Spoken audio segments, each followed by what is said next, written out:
આપણે બધાએ ડ્રામાના ભાગ 1 માં જોયું કે કેવી રીતે યંત્રો અને ટેકનોલોજીના સાધનો માનવ જીવનમાં પ્રવેશી ગયા છે. હવે આપણે આનો ઉકેલ શોધીશું.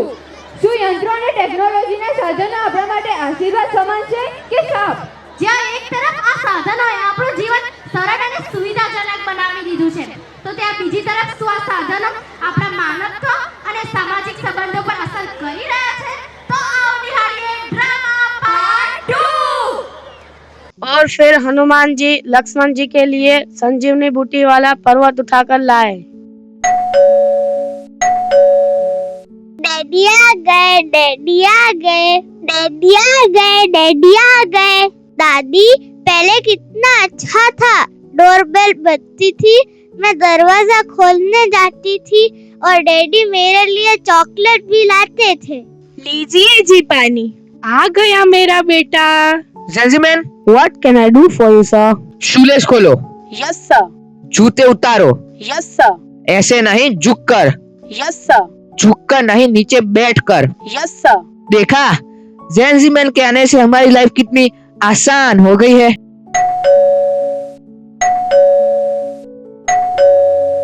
Welcome, welcome, welcome, welcome. ओहो, मशीनी वेलकम. पर भाव की कमी है दोस्त. और बता, कैसे जा रही है जिंदगी तुम्हारे नए साथी के साथ? बिल्कुल आसान. बहुत बहुत बधाई भाभी जी. आपको तो बड़ा ही मजा आता होगा हुकुम चलाने में. सुना है रामू काका को भी छुट्टी दे दी, उनकी भी जरूरत नहीं रही. अरे व्योमा, मेरी सुनो. अब मुजफ्फरों के लिए खाना नहीं बनाना पड़ता, उनका देर तक इंतजार भी नहीं करना पड़ता. कब आते हैं, कब जाते हैं, खाते हैं, सोते हैं, मुझे तो कुछ पता ही नहीं. न घर के काम की चिंता, न घर परिवार की चिंता और न चैतन्य की चिंता. मेरी जिंदगी तो जैसे आसान हो गई है. चैतन्य, ये सच है? अब तुमने कहानी भी जंजीर सुनाता है. मैं तो अभी भी मेरे दादा दादी के गोद में बैठ के ही कहानी सुनता हूँ और वो मुझे बहुत प्यार से कहानी सुनाते हैं. क्या ये जंजीर में इतना प्यार करता है? वाह आकांक्षा, यार इस जेंटलमैन ने तो तेरा जीवन ही बदल डाला. मैं तो आज भी अपने परिवार को अपने हाथों से खाना बनाकर खिलाती हूँ, उनकी देखभाल करती हूँ और यकीन मान, मुझे इसमें बहुत खुशी मिलती है. यही तो एक जरिया है परिवार में प्यार और अपनत्व बनाने का. बल्कि मैं तो किसी और को मेरी जगह सोच भी नहीं सकती.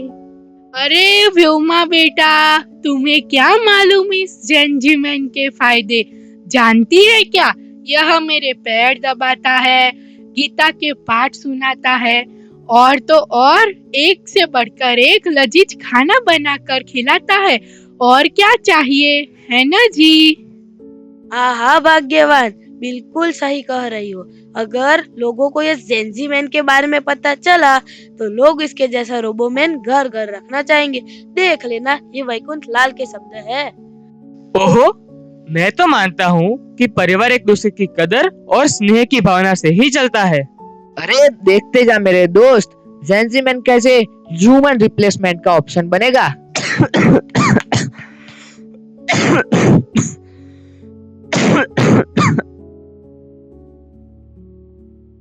तुझे तेरी सोच मुबारक. ऑल द बेस्ट तुझे मेरे दोस्त. मेरे लिए तो मेरा परिवार ही सर्वोपरि है, उसकी जगह और कोई नहीं ले सकता. चलो बेटा विस्मय. तो अपूर्व और अपूर्व का परिवार तो इस मशीनी मानव से बहुत खुश है. और यही तो होता है, कोई भी नया साधन हमें कुछ दिन तक खुश रख सकता है, सुविधा प्रदान कर सकता है.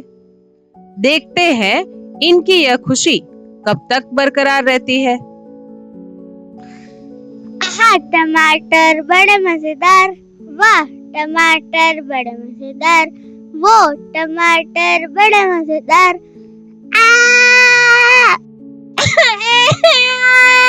मम्मी,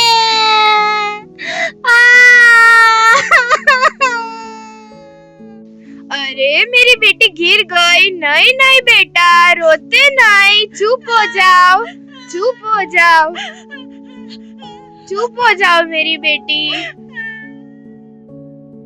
अरे मेरी बेटी को क्या हुआ?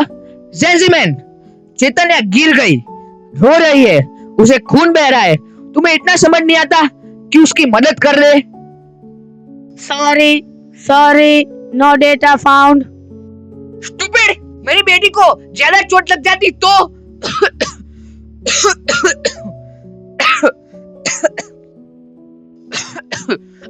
तुम्हें इतना पता नहीं चलता कि खांसे तो उसको पानी देना चाहिए, उसकी पीठ पर हाथ फेरना चाहिए। उस दिन नहीं देखा था समीर को। Sorry no data found.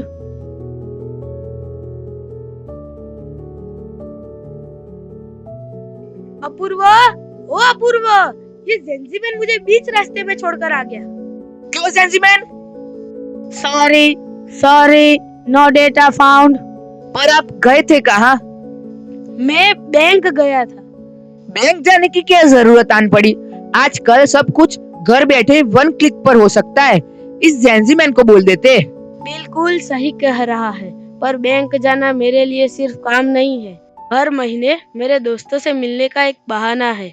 जिस रास्ते से मैं जाता हूँ वहाँ से ताजे ताजे फल में चैतन्य के लिए लेकर आता हूँ। आते जाते सभी को हालचाल पूछता हुआ निकलता हूँ तो लगता है कि जिंदा हूँ। आज भी मुझे मेरा एक दोस्त रास्ते में मिल गया। मैं उसके साथ बात करने के लिए रुका तो टाइम ओवर ऐसा करके मैं छड़ी लेकर चला आया। रिलैक्स पापा जी, अब बैठिए। Gen Z man, what can I do for you sir? बंद करो अपनी घिसी पिटी बकवास। कुछ और नहीं बोल सकता? Yes sir. ओम भूर्भुवः स्वः। Stop it please. पानी दो। Yes sir. आधा ग्लास। Stop it. तुम अपने आप कुछ नहीं समझ सकते। Sorry no data found. अरे यार, समझने की कोशिश करो। Sorry no data found. Sorry no data found. Sorry no data. अरे भगवान, ये अकेलापन तो मेरी जान ही ले लेगा। आज का पूरा दिन अकेला कैसे बीतेगा? कुछ अजीब सी बेचैनी महसूस हो रही है। सबको आज एक साथ ही बाहर जाना था। कमला भी मेरे लिए नहीं रुकी। पता नहीं क्यों आज रामू काका की बहुत याद आ रही है। कोई बात नहीं, ये जेंजी तो है। Gen Z man, what can I do for you sir? श्लोक सुना, ओम भूर्भुवः स्वः। अरे ये तो तू कई बार सुना चुका है, कोई और सुना।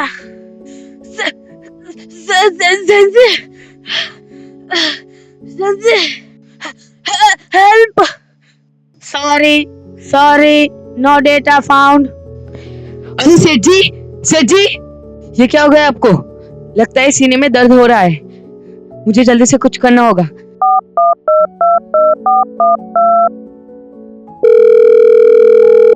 हेलो एम्बुलेंस, जल्दी से आप मधुवन सोसाइटी मकान नंबर 302 पे आ जाइए, एक इमरजेंसी है।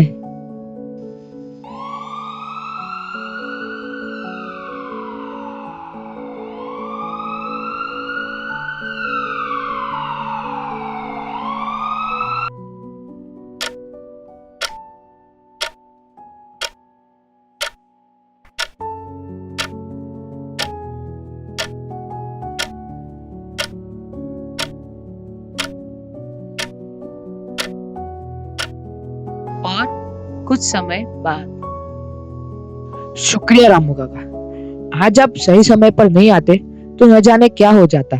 शुक्रिया कहकर मुझे शर्मिंदा मत कीजिए छोटे मालिक। मैं तो आज भी आप सबको अपना परिवार ही मानता हूँ, और परिवार में अगर कोई किसी के लिए कुछ करता है तो उसे शुक्रिया नहीं किया जाता। नहीं रामू काका, मुझसे बहुत बड़ी गलती हो गई कि आपकी जगह मैंने एक मशीन को दे दी, और मैं अब इस गलती को सुधारना चाहता हूँ। आप हमें आज भी अपना परिवार मानते हो तो अपने परिवार के साथ फिर से रहिए और मुझे क्षमा कीजिए। अपूर्व, सब कुछ ठीक है? मुझे मेरी गलती का एहसास हो गया है। यह मेरी बेवकूफी थी कि मैं एक मशीन को इंसान का पर्याय बनाने चला था, परिवार का सदस्य बनाने चला था। परिवार साधन से नहीं, भाव से चलता है। रोबोट्स को प्रोग्राम किया जा सकता है, लेकिन उनमें गहरी समझ और संवेदनाओं की कमी होती है जो एक इंसान के पास होती है। जेंजी बिल्कुल एक उपयोगी साधन है, पर मैंने उससे कुछ ज्यादा ही अपेक्षा कर ली थी। दोस्त, मेरी कही हुई हर बात आज मुझे अच्छे से समझ आ रही है। तो अब समझे मेरे दोस्त, जो बात इंसान को अनोखा और खूबसूरत बनाती है वह है उसकी संवेदनाएं, उसके रिश्ते और उसका हौसला। यह सभी चीजें किसी रोबोट के लिए केवल एक कोड या प्रोग्राम हो सकती है, लेकिन यह कभी भी असल जिंदगी का हिस्सा नहीं बन सकती। हाँ, क्योंकि किसी की भावनाओं को महसूस किया जा सकता है। ये कोई प्रोग्राम या सॉफ्टवेयर नहीं जिसे इंस्टॉल किया जा सके। क्यों, आप भी मेरी बातों से सहमत है ना? आज हम तरह तरह के उपकरण के बीच जी रहे हैं, जैसे कि mobile, computer, laptop, washing machine, driverless car और न जाने क्या क्या। ये सारे उपकरण मानव की सुविधा के लिए बनाए गए हैं। इन उपकरणों में डेटा रहता है, भाव नहीं। कोई भी उपकरण मनुष्य की मदद जरूर कर सकता है, पर उसकी जगह नहीं ले सकता।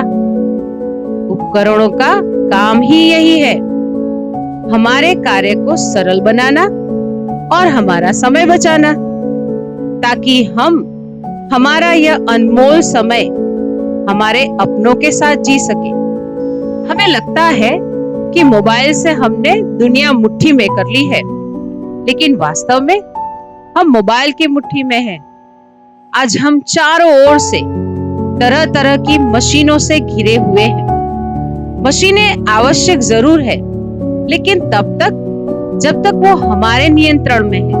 लेकिन अगर वो हमें नियंत्रित करने लगी है, तो फिर धीरे धीरे अपनत्व छूट जाएगा और अकेलापन जीवन में दाखिल हो ही जाएगा। मशीन को जिस प्रयोजन से बनाया है, उसी प्रयोजन से उसका उपयोग क्या हो रहा है? क्या ये नहीं लगता कि ये मशीनें हमें नियंत्रित कर रही है? ये गौर करने वाली बात है।